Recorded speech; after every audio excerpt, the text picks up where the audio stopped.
Although I do have very little faith in Alan Bowman, I have absolutely zero faith in Kasey Dunn, but we do still have the man, the myth, and the re-emerging mullet roaming the sidelines, who does have a pretty good track record of being able to battle back from adversity.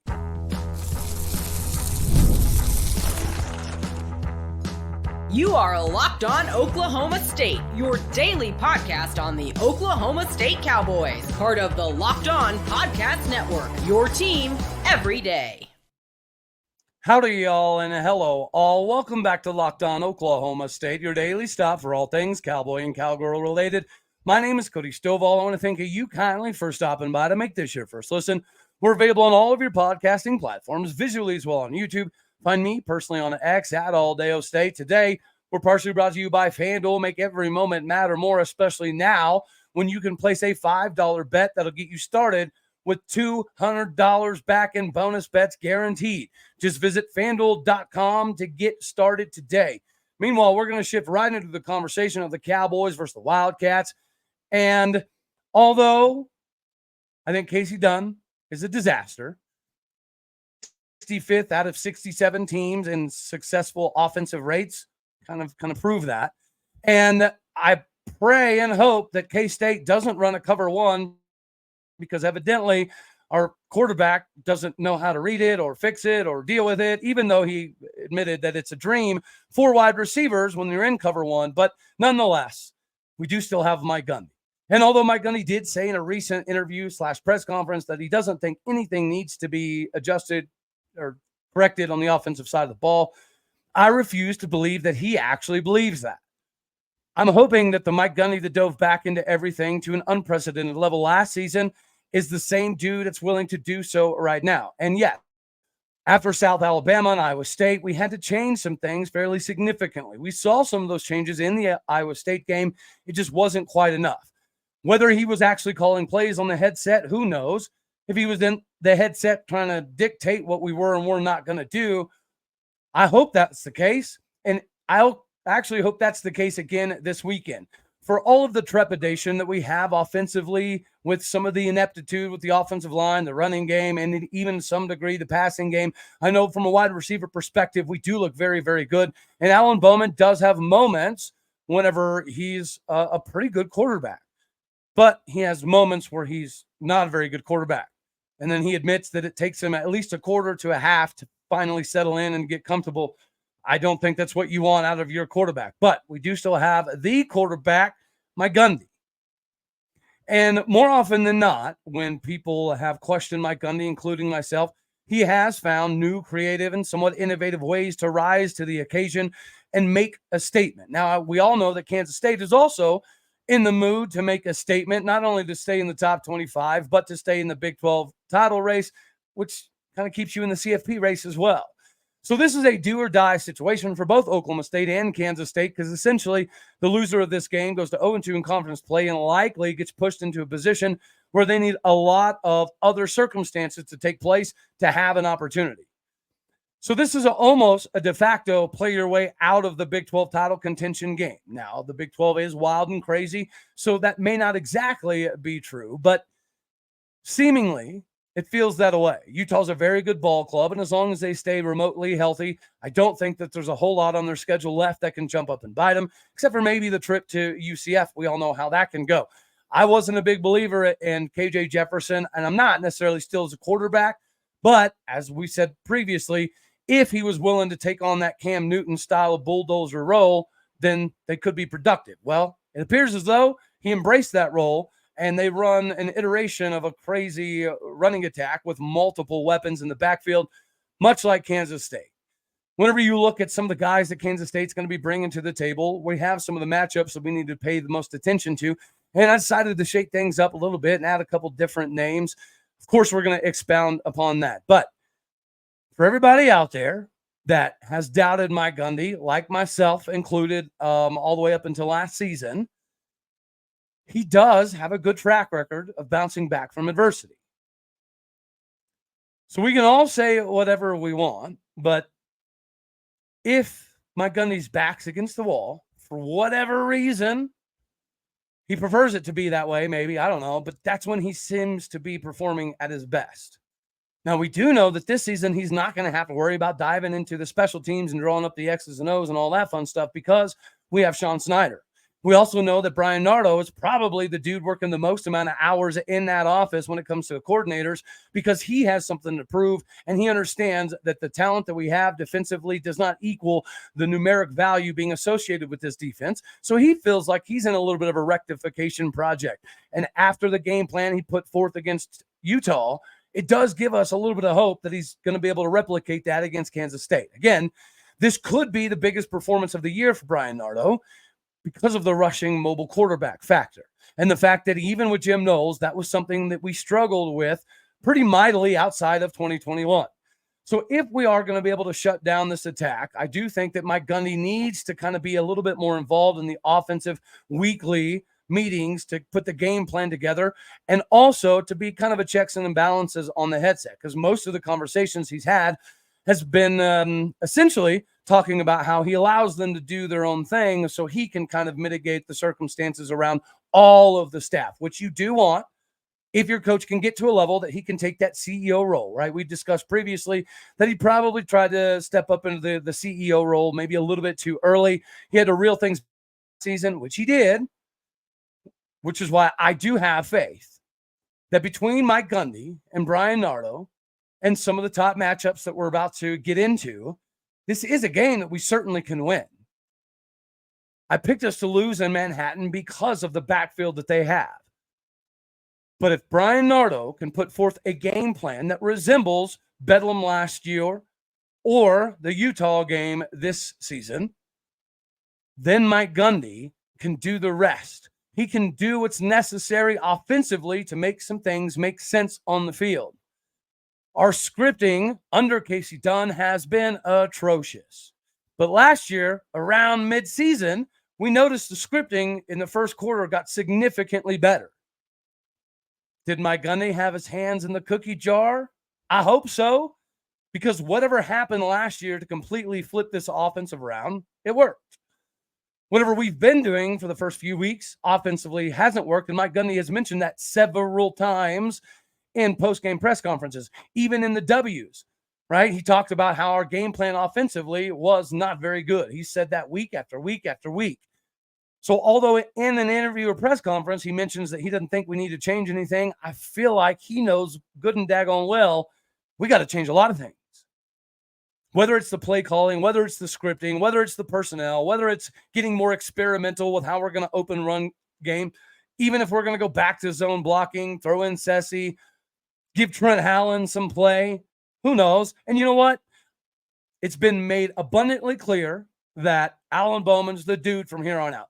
I don't know about you, but that scares the absolute living daylights out of me after his most recent interview that he had. He said basically all of the wrong things. Everything you don't want to hear from your quarterback, that's what Alan Bowman said in his most recent interview. It does lead me to question, again, Garrett Rangel did not look very good. But he also hasn't taken first-team reps in preparation throughout the course of the week since West Virginia in the rain 2 years ago. So although he did not play great, and he's shaved his 40 down to under a 4.6. I don't know why we didn't let him bust loose a couple times like Tulsa, whether it be a design run or him pulling it. But nonetheless, I understand we had a big comeback, so we felt like we needed to force him into throwing the ball. But if Garrett Rangel or Zane Flores got an entire week with the ones and was involved on all of the install, maybe it would have been different because clearly the timing was off. I don't know exactly what we're going to do, but I do know that I have faith in Mike Gundy to rebound from a disastrous situation.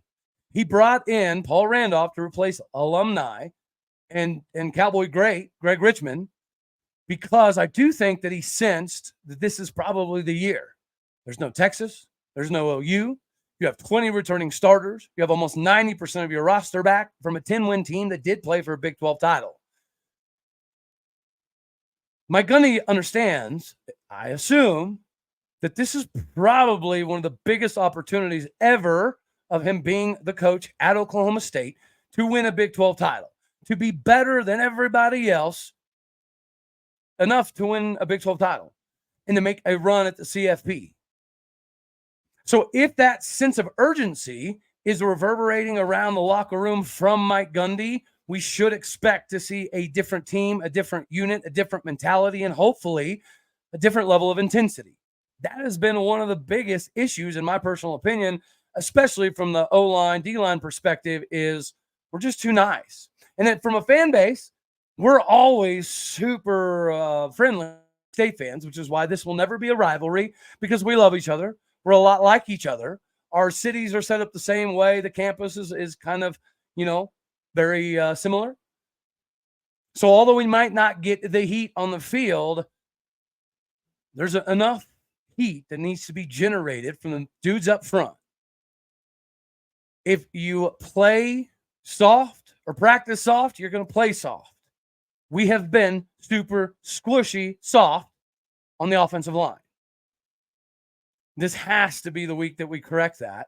And hopefully Mike Gundy sticks his fingers all in whatever's necessary to make it happen, because Kasey Dunn ain't getting it done. But you, on the other hand, you can get it done in the money-making department real quick, fast, and in a hurry. FanDuel is here to save the money-making day for you. Anytime that you're looking to capitalize on your financial situation, make sure that you look at FanDuel first. If you're an NFL fan, this is your opportunity to kind of start the beginning of the season still in a very big way, getting a big return on FanDuel, America's #1 sportsbook.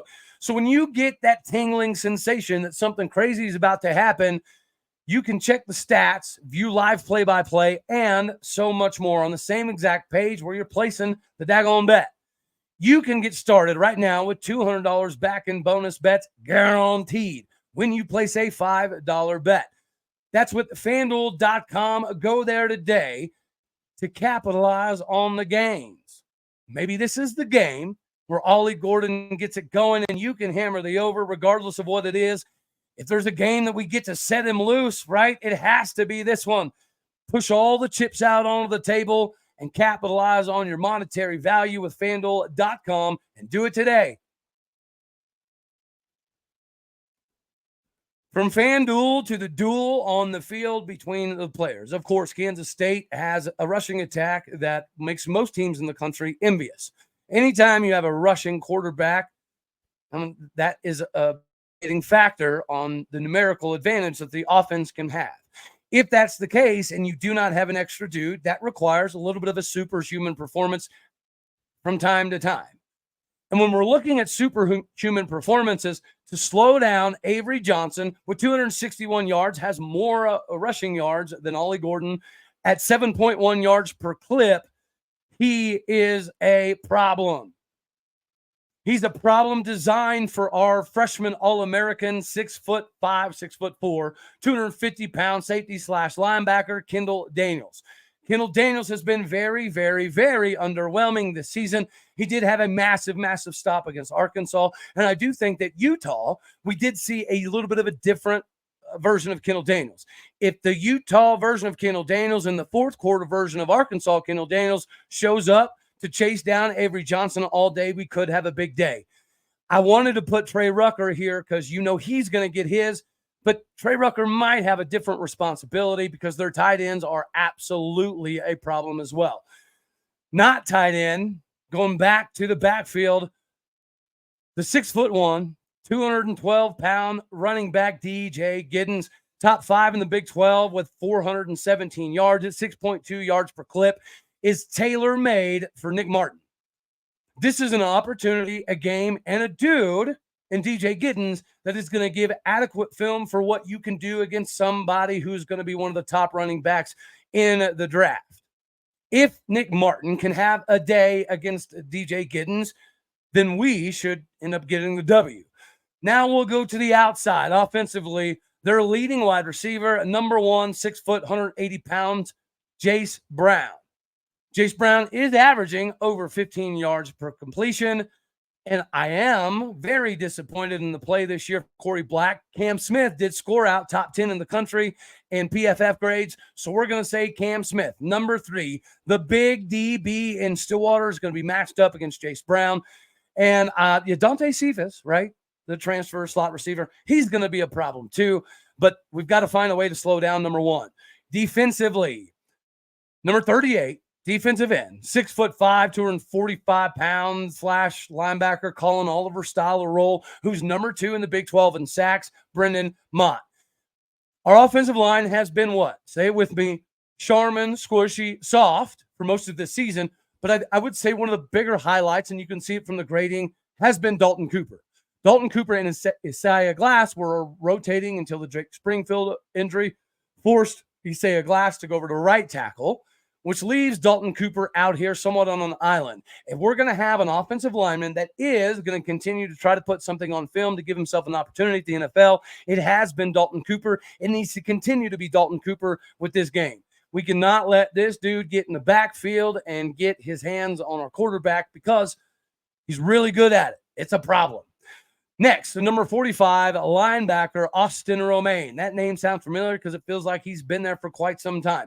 He leads them in tackles, although I will say 19 tackles is pretty underwhelming. Whenever you look at Kansas State, they clearly do things by committee because there's a lot of dudes with 19 tackles, 17 tackles, 16 tackles, 12, 9, 8, 8, 9, 7, 8. They spread the love, I guess you could say. But he does lead them for a reason, and he has been here for a decent amount of time, so you know the development is on par. This is a perfect time for our true freshman tight end, Josh Ford, to have himself a day, not only in the receiving department, but we need to get chips. We need to get to the multiple levels because our offensive line is not doing it. We're going to have to rely on fullback. And we do know that Jake Schultz potentially had an injury that could become slightly problematic for him starting this game, as with Brendan Presley, but it does appear as though BP might get the green light, not 100% sure yet on the other side of it. But Josh Ford, if you can keep Austin Romaine from clogging up the box repeatedly, or if you can seal to the outside to give Ollie a little bit of a better cutback lane, this is your opportunity to show that you're more than just a wide receiver in Stillwater.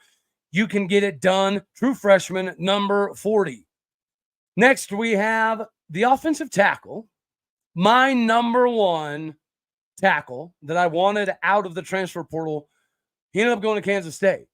Number 71, 6'6", 307-pound Easton Kilty from North Dakota State. The dude is legitimate, and I'm kind of upset that we didn't get him. So I think we need to send a message that he picked the wrong school.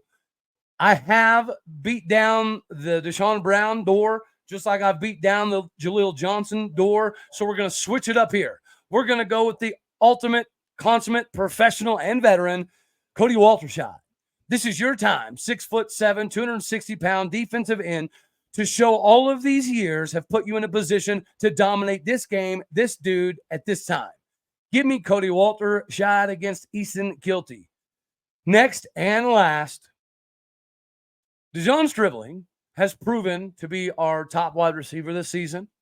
Brendan Presley, it appears as though he might be okay to play, but he did take a couple wild, massive hits to his ear hole last week. So concussion protocol also makes some sense here. So I'm going to go with Talon Shetron. Number 2, the Okie from right down the road in Stillwater, America, has proven time and time again, especially recently, that he does have a much higher ceiling and he does provide a lot more capabilities in, yards after catch than Rashad Owens. But he's going to be going up against number 10, 5'10", 200-pound corner Jacob Parrish. That name sounds familiar because he has multiple interceptions and big stops against Oklahoma State. So this is a matchup that I think we all need to be paying attention to. And Kansas State definitely obviously has the dudes to run and slow us down. It's in Manhattan. This game is always close regardless of which team is better. So it has all the hallmarks of a rivalry. We're just too nice, too kind, too polite to each other, which is okay. There's new teams in the Big 12 that we can all collectively throw some hate on. But those are the top dudes that I think need to match up for us to have the most success. Because if you slow down some of K-State's guys, then it's obviously going to give us more opportunities. We need to be able to take some shots. We need to isolate the linebackers and their best DN, in my opinion, to be able to do so. We also need to run Parrish as far as we can, as long as we can, as many times as we can to get to his backup, because he's a bad mamma jamma. We already talked about capitalization on the monetary gains. Well, now we get to do it again, but maybe even a cooler way. PrizePicks is back. This is like the ultimate experience for you to get dialed in to the more than or the less than side of betting. So you don't have to do an exorbitant amount of research to make sure that you're getting all of the statistics right and what defense is going up against this particular running back. You ain't got to do all that with PrizePicks. It is America's #1 daily fantasy sports app with over 5 million active members at this very moment. Right now, PrizePicks is the best way for you to get into the action on sports in pretty much every state, including California, Texas, and Georgia. PrizePicks is the only real money daily fantasy platform with an injury insurance policy so that your lineups stay in and play even if one of your players gets hurt. If your injured player leaves in the first half and does not return, PrizePicks, your picks will still be alive. Players are the key to you picking the more than or less than category. For instance, this week, Tyreek Hill's projected for 90 yards in the receiving department. Is he going to go more than or less than? Chuba Hubbard had himself a day last Sunday. Go see what he can produce, more than or less than. I'm going to say you could probably hit the over on Chuba all day, every day. And you might be able to hit the over on Tyreek too if he's not driving so fast that he doesn't get to the stadium on time. Anywho, get with PrizePicks today. Use the code LOCKEDONCollege, all one word, to get $50 instantly when you play $5. Get with PrizePicks today because it's the funnest thing in the game to get squared away. More than, less than, pretty simplistic, and also extremely fun. All right, so we're just going to cruise on through here to talk about the top 25 and the fact that David Taylor, being able to represent Team USA and win the division in the way that he did to get to where he's at now, it can only spell wonderful things for Oklahoma State. We have seen a couple more of the big-time dudes cut down their list, right? Top 15, top 10, top 8 style. And virtually most of the top wrestlers in America have Oklahoma State in their top 8. And it's because of some of the things like this that David Taylor's been able to do. So I had a slight amount of trepidation when I heard that he was going to be wrestling and doing this, right, to represent Team USA in the team trials, because he's going to be away from the university. And if he did win, then he's going to be out traveling and wrestling, which is going to take away from the development and him being involved in the locker room of Gallagher Iba Arena. But from a recruiting perspective and a development perspective, it does so much for Oklahoma State. And he did his team trial in an O-State singlet. That was pretty cool. So the spotlight being on David Taylor on the international scene, what are the benefits of that going to be? Because everybody knew that John Smith was like the dude, the greatest collegiate wrestler of all time, right next to Cale Sanderson. Yeah. But a lot of them didn't get to see it. So they know it. They can read about it. But they never got to see it. Not only are they seeing David Taylor do this because he's in the wrestling room actually wrestling them every day, but now they're seeing him do it at an international level. So they get to say, guys, that's my dude. That's my coach. That's my guy. That's massive. And in the NIL world, just having David Taylor's name attached to your recruitment is going to be massively beneficial. So all of the top wrestlers in America that liked Oklahoma State, they now love Oklahoma State because of what David Taylor is doing. And, of course, the foundation that Oklahoma State wrestling is and John Smith has already built. But David Taylor's embracing that, and now he's finding a way to physically exude the confidence that he's passing on to these dudes. So we may not compete for a national title because the scoring record machine of Penn State 2023 is returning a lot of those points for this season. But the idea of us fighting for top 8, top 5 spot is morphing into, okay, we could be a top 3 team year 1 of David Taylor. And if you look at the recruiting, we could end up stealing all of the big time guys that Penn State, Iowa want. Maybe not all of them. Plus the coaches that he's been able to bring in, like Thomas Gilman and Coach Kennedy, while keeping Tyler Caldwell, who's one of the most underrated NCAA wrestlers of all time. This is big. And the RTC program is a part of this. It's directly linked to the development with Dayton Fix. This is big time stuff. And I cannot wait to see what he's able to continue to do on like an international kind of scene. All right, y'all. Let me hammer away my top 25 here before we skedaddle on off of here. And thank you for everyone who stayed in. You'll get this good news. Tomorrow, we got a treat. We got the radio broadcast and YouTube legend of K-State, John Kurtz, coming on the show tomorrow to talk about the Purple Power Cats. But for now, let's knock out this top 25 and skedaddle on off of here. Number 1, almost hurts my heart to say it, but they've proved it. When they put in their backup quarterback, there is 0 drop-off in production. So you got to go with the Texas Shorthorns as the number 1 team in America, followed by Georgia. Yeah, you might have to have 27 arrests to qualify to play for Georgia, but you're still going to have an opportunity at a national title. Number 3, Ohio State. Number 4, Bama. Number 5, Ole Miss. Number 6, Miami. Number 7 at USC. Speaking of Miami, that's my number 1 vote to steal an ACC team. I don't want the drama of Florida State. I'm cool with Clemson. I think Clemson would fit in well. I think Dabo Swinney is a lot like Mike Gundy, except for he's a lot more reluctant to not embrace NIL and all this fun jazz. But nonetheless, give me Miami in the Big 12. Give me Miami in the CFP matchup. I want it. I want that orange on orange action. Number 7, reluctantly, USC. Number 8, Penn State. I think they have the most innovative offensive coordinator in America. You're seeing Kansas fall off a cliff. They've returned basically all the talent. The only thing they lost was their offensive coordinator, and it's an absolute disaster in Lawrence, Kansas right now. Number 9, Utah Utes. They earned and deserve the respect. They've earned and deserve to be a top 10 team all day, every day. Number 10, Tennessee. That was pretty cool to see Josh Heupel go back to Norman, get the W. OU kind of made it ugly like we did, right? 55 minutes of not being super productive and it just being a visible disaster, to then turning it around and being much more productive and almost getting close to a W, but Heupel gets it done. Tennessee, number 10. Number 11, Oregon. Number 12, reluctantly, Michigan, but they're not going to play anybody in the Big Ten, so it is what it is.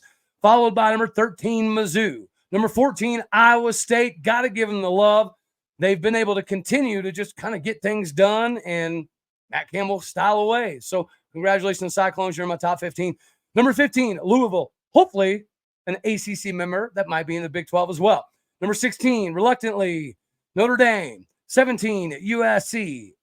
18, the BYU Cougs of the Big 12 at a babe. Number 19, LSU.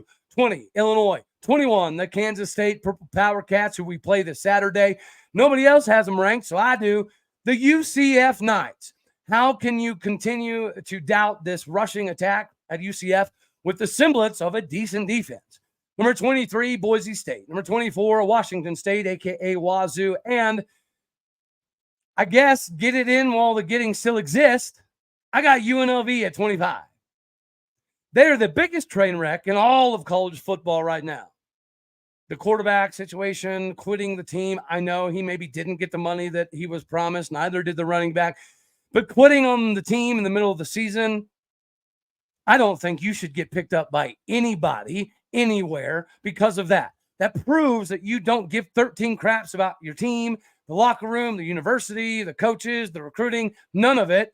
You were only there for money. Okay, cool. Have fun at Colorado. Have fun at Texas A&M. Do what you do, man. They'll take you. They love that stuff. UNLV, top 25. Probably won't last long, so we'll give them the little bit of love they deserve for now. All righty, y'all. That's all we're going to have for this one right here. Cannot wait to have John Kurtz on the show. This has been couple years in the making for me personally. He might not know that, but anywho, as always, you know I love you. God bless. Go Pokes. Thank you for tuning in to make this your first listen here in Locked On Oklahoma State. You could be anywhere, so happy you choose to be here. Like it if you like the daggone thing. Dislike if you don't. That's okay too. Share, comment, and subscribe. Later, my